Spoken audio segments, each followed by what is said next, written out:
السلام علیکم ورحمۃ اللہ وبرکاتہ۔ رسول اللہ صلی اللہ علیہ وسلم نے فرمایا، 4 خصلتیں جس میں ہوں گی وہ پکا منافق ہوگا، اور جس میں ان چاروں میں سے کوئی ایک بات ہوگی اس میں نفاق کی ایک خصلت ہوگی جب تک وہ اس کو چھوڑ نہ دے۔ امانت میں خیانت، بات بات پر جھوٹ بولنا، عہد توڑنا اور جھگڑے کے وقت گالیاں دینا۔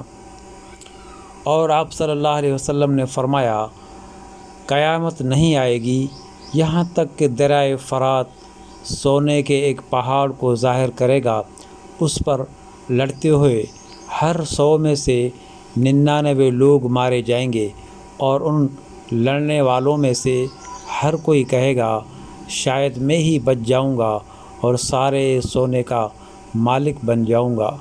میرے بھائی اس چینل کو سبسکرائب کریں، لائک کریں، اپنا خیال رکھیں، ہمیں دعاؤں میں یاد رکھیں۔ جزاکم اللہ خیر۔